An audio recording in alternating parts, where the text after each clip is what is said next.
The 5 Orange Pips. When I glance over my notes and records of the Sherlock Holmes cases between the years 82 and 90, I am faced by so many which present strange and interesting features that it is no easy matter to know which to choose and which to leave. Some, however, have already gained publicity through the papers, and others have not offered a field for those peculiar qualities which my friend possessed in so high a degree, and which it is the object of these papers to illustrate. Some, too, have baffled his analytical skill, and would be, as narratives, beginnings without an ending, while others have been but partially cleared up, and have their explanations founded rather upon conjecture and surmise than on that absolute logical proof which was so dear to him. There is, however, one of these last which was so remarkable in its details and so startling in its results that I am tempted to give some account of it in spite of the fact that there are points in connection with it which never have been, and probably never will be, entirely cleared up. The year 87 furnished us with a long series of cases of greater or less interest, of which I retain the records. Among my headings under this one 12 months I find an account of the adventure of the Paradol Chamber, of the Amateur Mendicant Society, who held a luxurious club in the lower vault of a furniture warehouse, of the facts connected with the loss of the British bark Sophie Anderson, of the singular adventures of the Grice Pattersons in the island of Uffa, and finally of the Camberwell poisoning case. In the latter, as may be remembered, Sherlock Holmes was able, by winding up the dead man's watch, to prove that it had been wound up 2 hours before, and that therefore the deceased had gone to bed within that time, a deduction which was of the greatest importance in clearing up the case. All these I may sketch out at some future date, but none of them present such singular features as the strange train of circumstances which I have now taken up my pen to describe.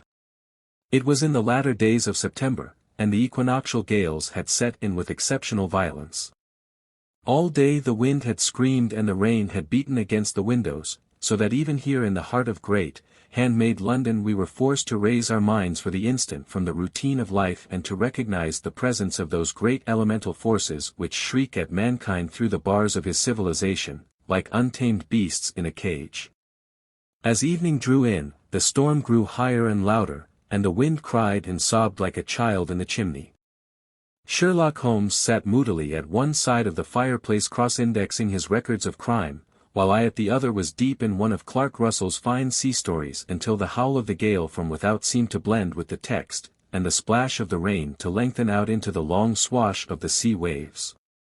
My wife was on a visit to her mother's, and for a few days I was a dweller once more in my old quarters at Baker Street. "Why," said I, glancing up at my companion, "that was surely the bell. Who could come tonight? Some friend of yours, perhaps?" "Except yourself I have none," he answered. "I do not encourage visitors." "A client, then?"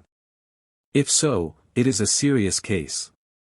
Nothing less would bring a man out on such a day and at such an hour. But I take it that it is more likely to be some crony of the landlady's." Sherlock Holmes was wrong in his conjecture, however, for there came a step in the passage and a tapping at the door. He stretched out his long arm to turn the lamp away from himself and towards the vacant chair upon which a newcomer must sit. "Come in," said he. The man who entered was young, some 22 at the outside, well-groomed and trimly clad, with something of refinement and delicacy in his bearing.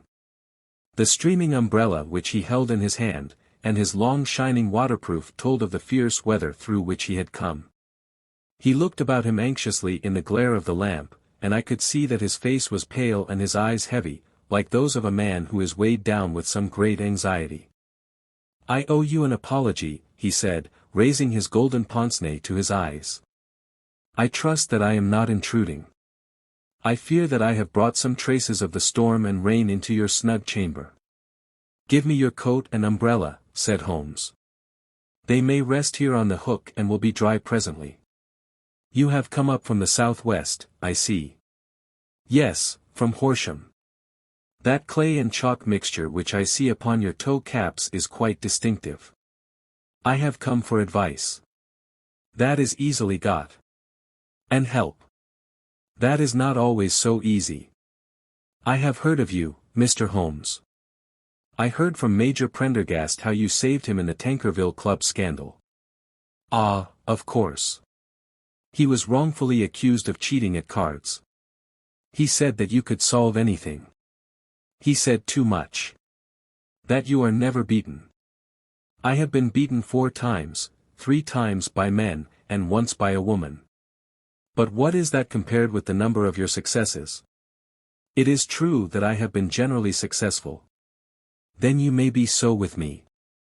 I beg that you will draw your chair up to the fire and favor me with some details as to your case. It is no ordinary one. None of those which come to me are. I am the last court of appeal.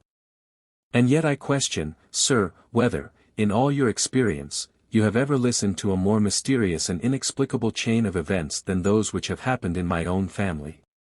You fill me with interest, said Holmes. Pray give us the essential facts from the commencement, and I can afterwards question you as to those details which seem to me to be most important. The young man pulled his chair up and pushed his wet feet out towards the blaze.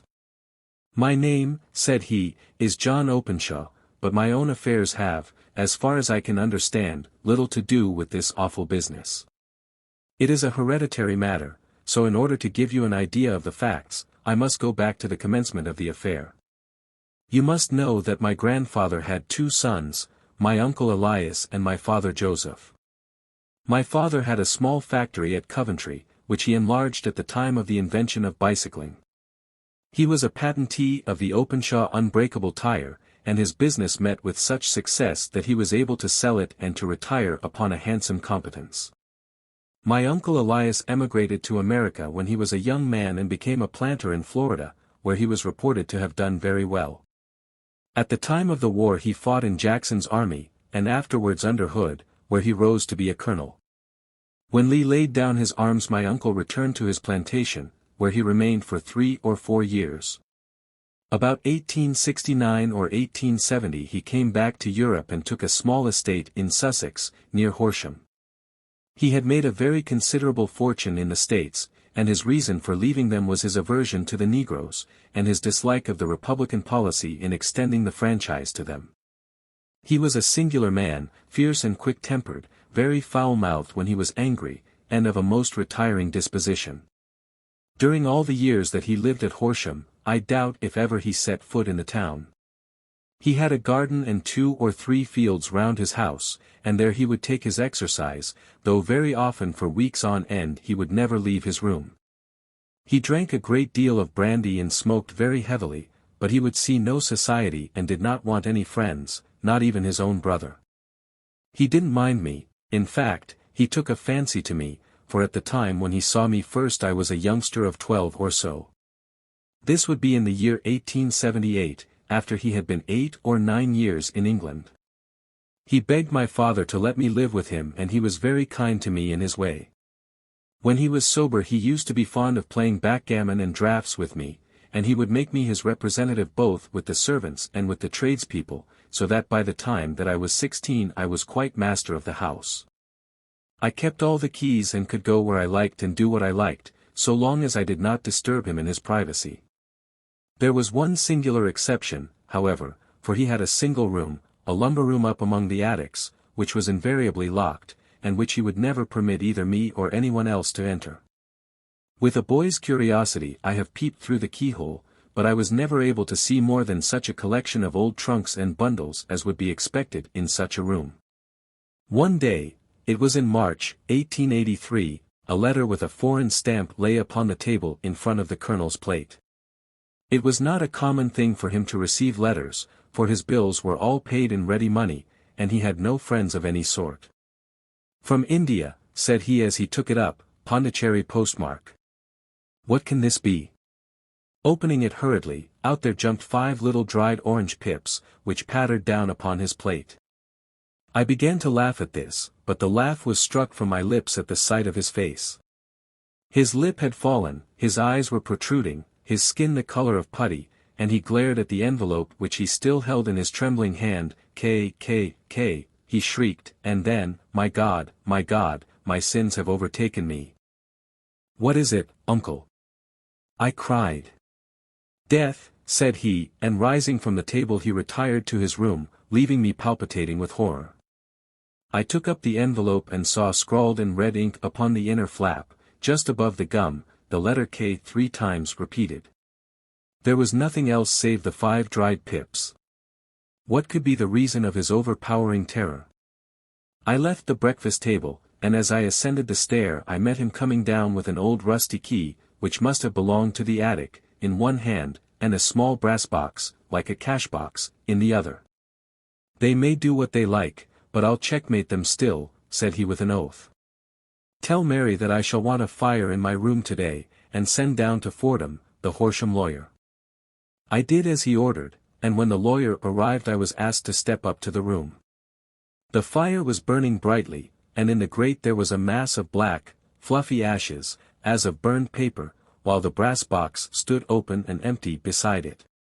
As I glanced at the box I noticed, with a start, that upon the lid was printed the treble K which I had read in the morning upon the envelope.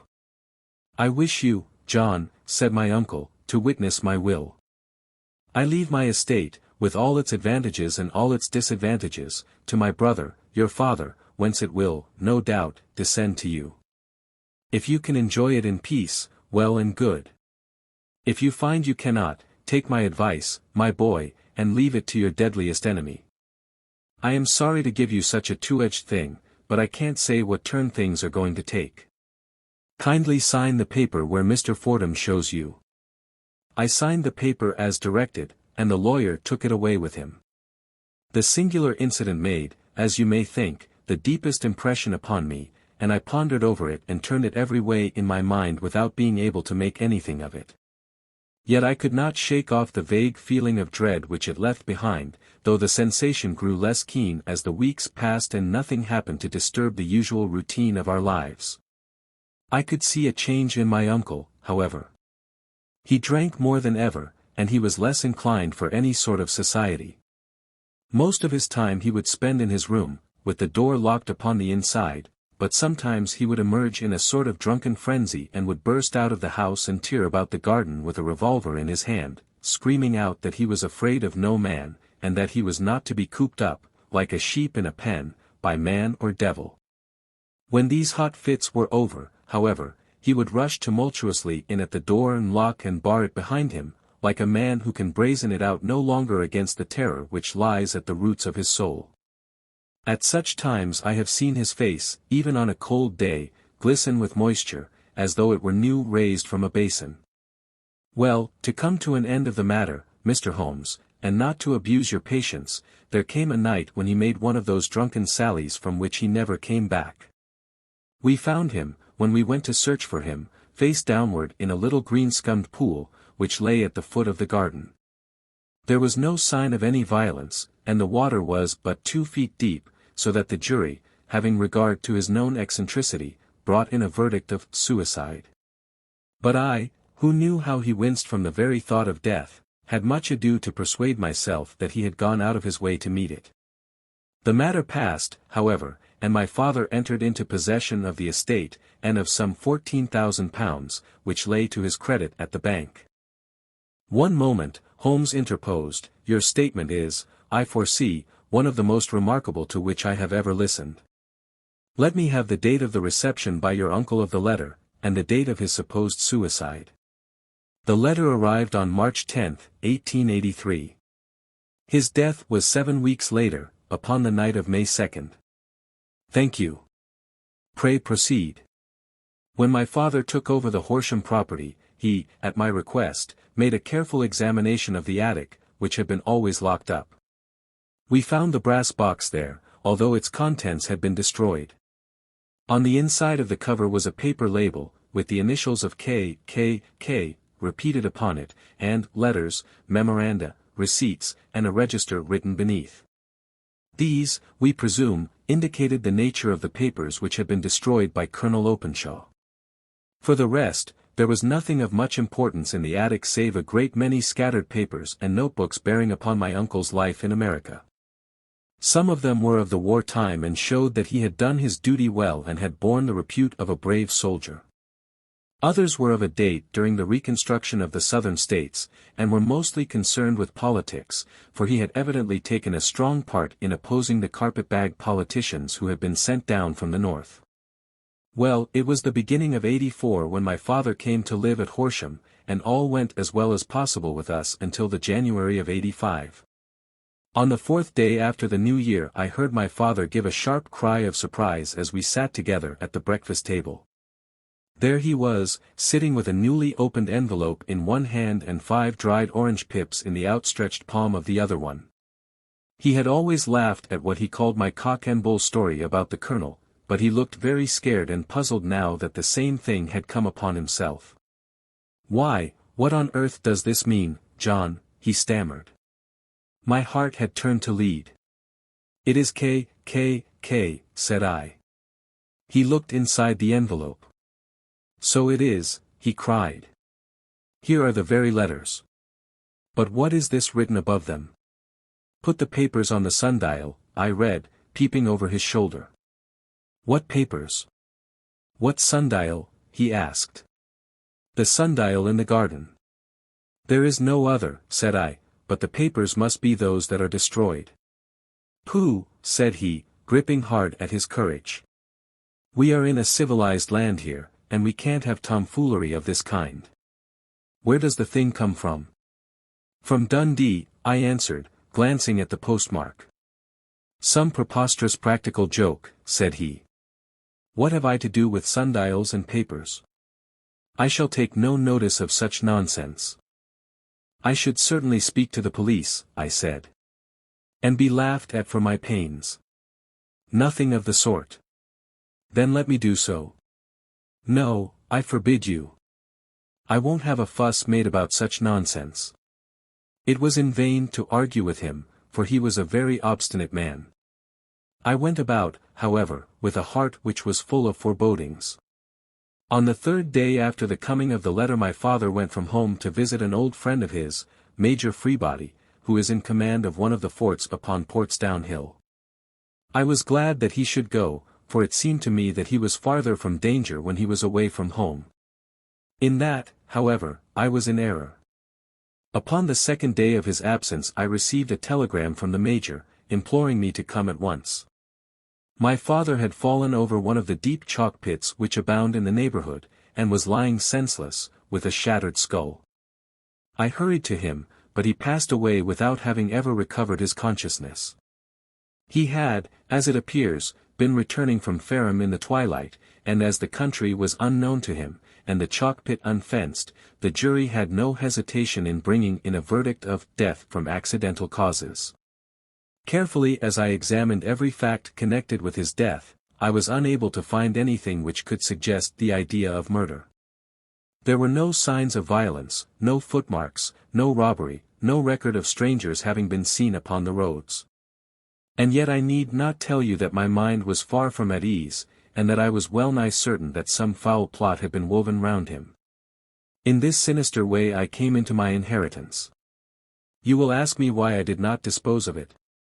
I answer, because I was well convinced that our troubles were in some way dependent upon an incident in my uncle's life, and that the danger would be as pressing in one house as in another. It was in January, '85, that my poor father met his end, and 2 years and 8 months have elapsed since then. During that time I have lived happily at Horsham, and I had begun to hope that this curse had passed away from the family, and that it had ended with the last generation. I had begun to take comfort too soon, however. Yesterday morning the blow fell in the very shape in which it had come upon my father. The young man took from his waistcoat a crumpled envelope, and turning to the table he shook out upon it 5 little dried orange pips. "This is the envelope," he continued. "The postmark is London, Eastern Division. Within are the very words which were upon my father's last message, K, and then, put the papers on the sundial." "What have you done?" asked Holmes. "Nothing. Nothing." To tell the truth, he sank his face into his thin, white hands. I have felt helpless. I have felt like one of those poor rabbits when the snake is writhing towards it. I seem to be in the grasp of some resistless, inexorable evil, which no foresight and no precautions can guard against. Tut! Tut! Cried Sherlock Holmes. You must act, man, or you are lost. Nothing but energy can save you. This is no time for despair. I have seen the police. Ah! But they listened to my story with a smile. I am convinced that the inspector has formed the opinion that the letters are all practical jokes, and that the deaths of my relations were really accidents, as the jury stated, and were not to be connected with the warnings. Holmes shook his clenched hands in the air. Incredible imbecility, he cried. They have, however, allowed me a policeman, who may remain in the house with me. Has he come with you tonight? No. His orders were to stay in the house. Again Holmes raved in the air. Why did you come to me, he cried, and, above all, why did you not come at once? I did not know. It was only today that I spoke to Major Prendergast about my troubles and was advised by him to come to you. It is really 2 days since you had the letter. We should have acted before this. You have no further evidence, I suppose, than that which you have placed before us, no suggestive detail which might help us. There is one thing, said John Openshaw. He rummaged in his coat pocket, and, drawing out a piece of discolored, blue-tinted paper, he laid it out upon the table. I have some remembrance, said he, that on the day when my uncle burned the papers I observed that the small, unburned margins which lay amid the ashes were of this particular color. I found this single sheet upon the floor of his room, and I am inclined to think that it may be one of the papers which has, perhaps, fluttered out from among the others, and in that way has escaped destruction. Beyond the mention of Pips, I do not see that it helps us much. I think myself that it is a page from some private diary. The writing is undoubtedly my uncle's. Holmes moved the lamp, and we both bent over the sheet of paper, which showed by its ragged edge that it had indeed been torn from a book. It was headed, March, 1869, and beneath were the following enigmatical notices. 4th, Hudson came. Same old platform. 7th, set the Pips on Macaulay, Paramore, and John Swain, of St. Augustine. 9th, Macaulay cleared. 10th, John Swain cleared. 12th, visited Paramore. All well. Thank you, said Holmes, folding up the paper and returning it to our visitor. And now you must on no account lose another instant.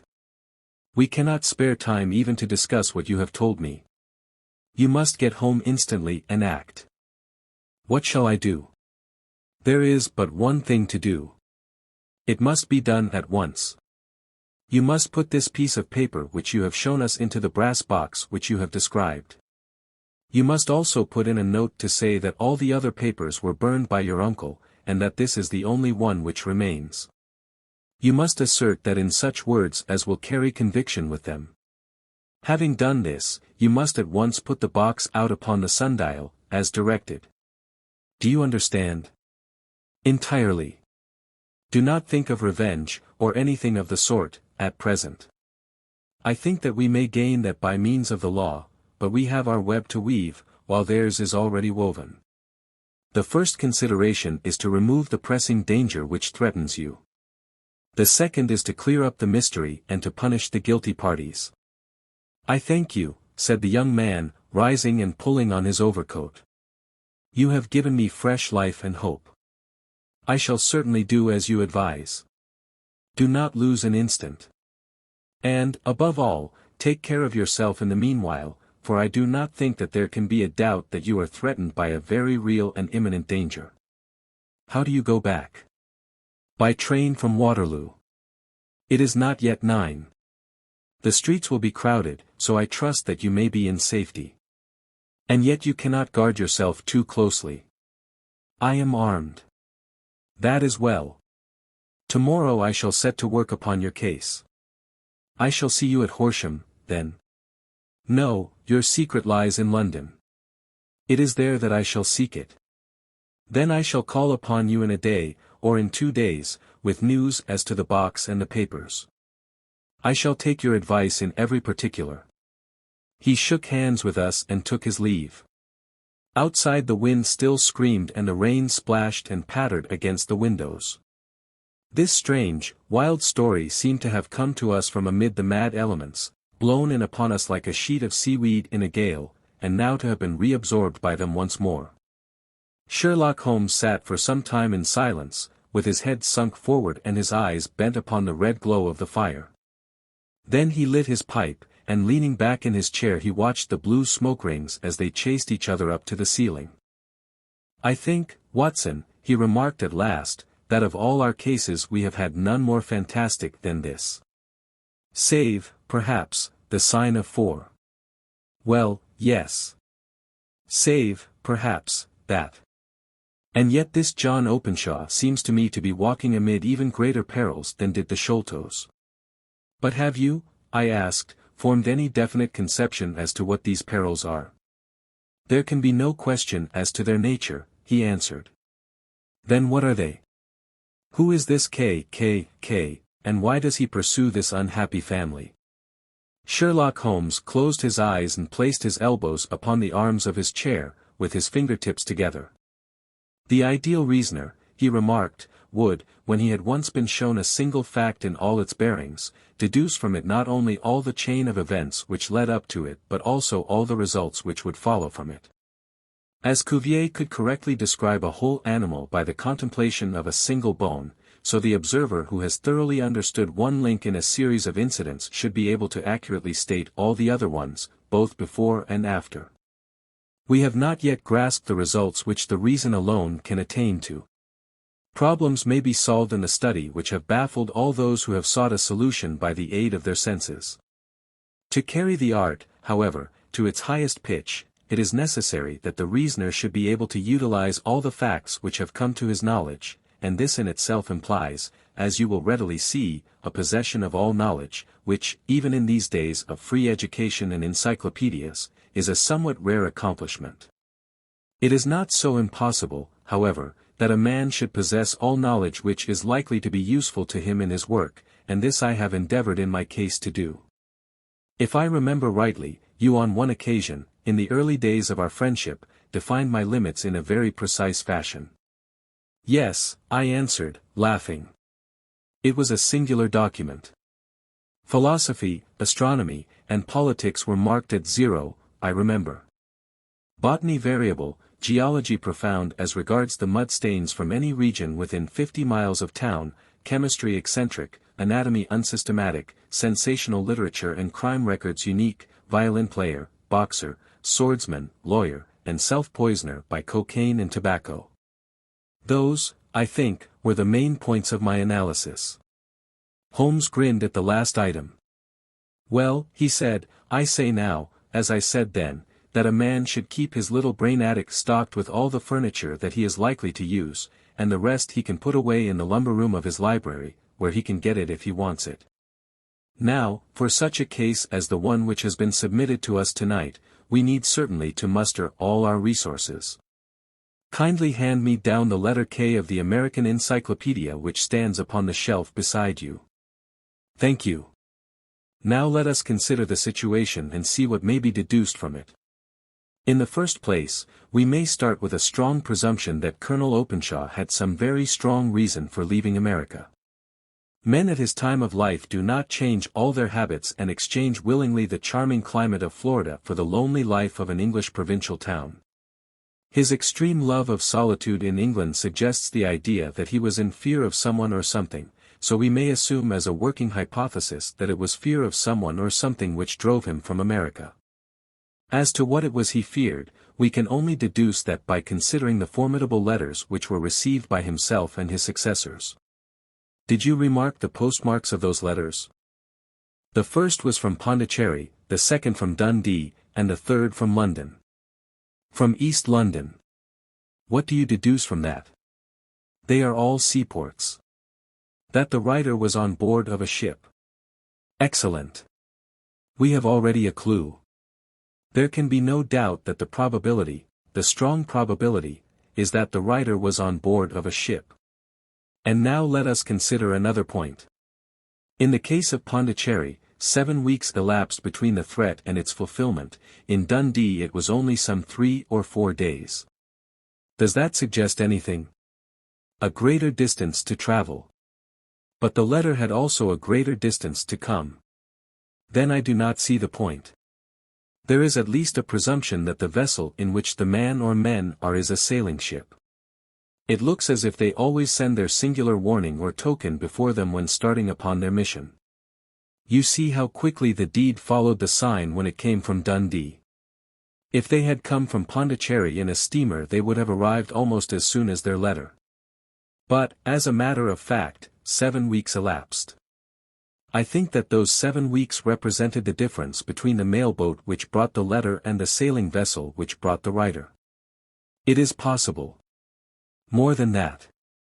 It is probable.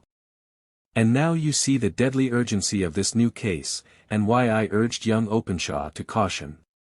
The blow has always fallen at the end of the time which it would take the senders to travel the distance.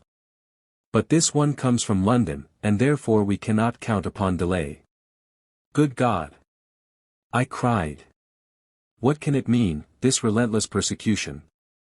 The papers which Openshaw carried are obviously of vital importance to the person or persons in the sailing ship. I think that it is quite clear that there must be more than one of them. A single man could not have carried out 2 deaths in such a way as to deceive a coroner's jury. There must have been several in it, and they must have been men of resource and determination. Their papers they mean to have, be the holder of them who it may.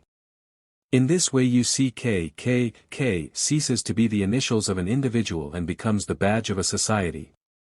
But of what society? Have you never, said Sherlock Holmes, bending forward and sinking his voice, have you never heard of the Ku Klux Klan? I never have. Holmes turned over the leaves of the book upon his knee. Here it is, said he presently. Ku Klux Klan. A name derived from the fanciful resemblance to the sound produced by cocking a rifle.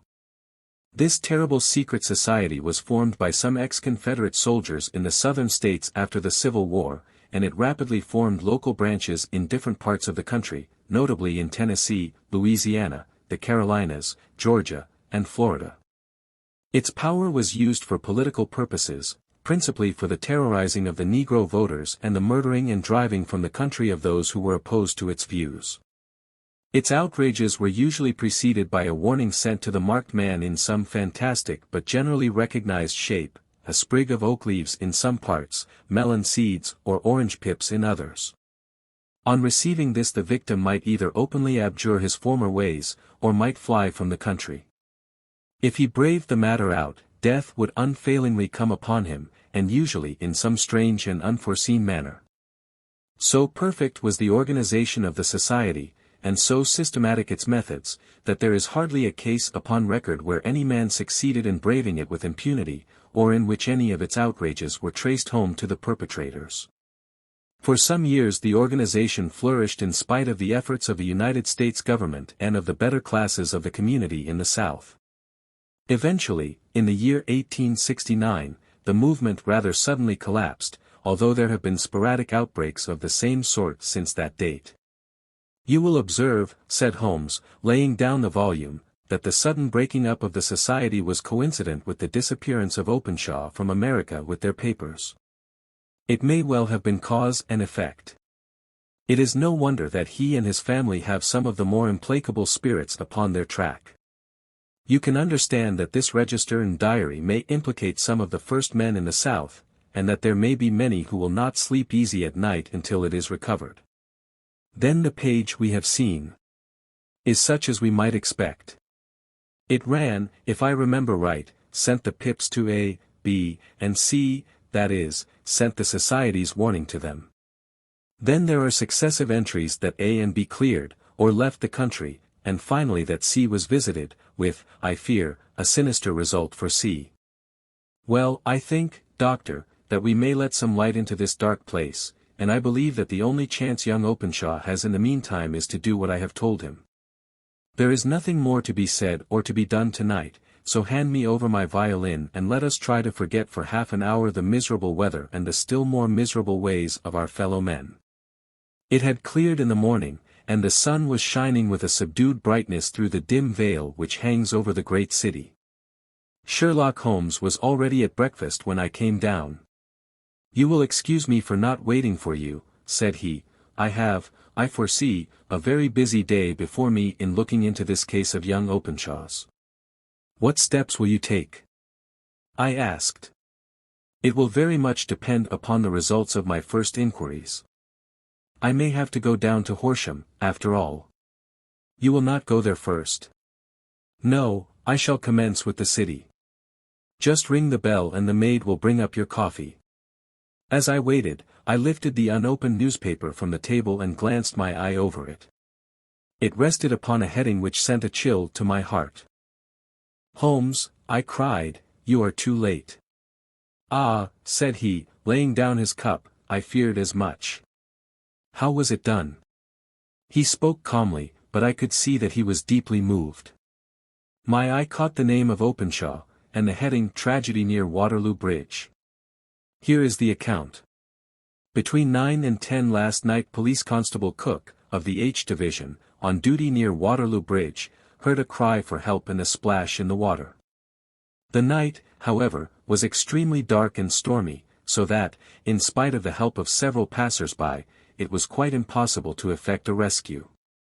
The alarm, however, was given, and, by the aid of the water police, the body was eventually recovered. It proved to be that of a young gentleman whose name, as it appears from an envelope which was found in his pocket, was John Openshaw, and whose residence is near Horsham. It is conjectured that he may have been hurrying down to catch the last train from Waterloo Station, and that in his haste and the extreme darkness he missed his path and walked over the edge of one of the small landing places for river steamboats. The body exhibited no traces of violence, and there can be no doubt that the deceased had been the victim of an unfortunate accident, which should have the effect of calling the attention of the authorities to the condition of the riverside landing stages. We sat in silence for some minutes, Holmes more depressed and shaken than I had ever seen him. "That hurts my pride, Watson," he said at last. "It is a petty feeling, no doubt, but it hurts my pride. It becomes a personal matter with me now, and, if God sends me health, I shall set my hand upon this gang. That he should come to me for help, and that I should send him away to his death." He sprang from his chair and paced about the room in uncontrollable agitation, with a flush upon his sallow cheeks and a nervous clasping and unclasping of his long thin hands. "They must be cunning devils," he exclaimed at last. "How could they have decoyed him down there? The embankment is not on the direct line to the station. The bridge, no doubt, was too crowded, even on such a night, for their purpose. Well, Watson, we shall see who will win in the long run. I am going out now." "To the police?" "No, I shall be my own police. When I have spun the web they may take the flies, but not before. All day I was engaged in my professional work, and it was late in the evening before I returned to Baker Street." Sherlock Holmes had not come back yet. It was nearly 10 o'clock before he entered, looking pale and worn. He walked up to the sideboard, and tearing a piece from the loaf he devoured it voraciously, washing it down with a long draught of water. "You are hungry," I remarked. "Starving." It had escaped my memory. "I have had nothing since breakfast." "Nothing?" "Not a bite. I had no time to think of it." "And how have you succeeded?" "Well. You have a clue?" "I have them in the hollow of my hand. Young Openshaw shall not long remain unavenged. Why, Watson, let us put their own devilish trademark upon them. It is well thought of." "What do you mean?" He took an orange from the cupboard, and tearing it to pieces he squeezed out the pips upon the table. Of these he took 5 and thrust them into an envelope. On the inside of the flap he wrote S.H. for J.O. Then he sealed it and addressed it to Captain James Calhoun, Bark Lone Star, Savannah, Georgia. "That will await him when he enters port," said he, chuckling. "It may give him a sleepless night. He will find it as sure a precursor of his fate as Openshaw did before him." "And who is this Captain Calhoun?" "The leader of the gang. I shall have the others, but he first. How did you trace it, then? He took a large sheet of paper from his pocket, all covered with dates and names.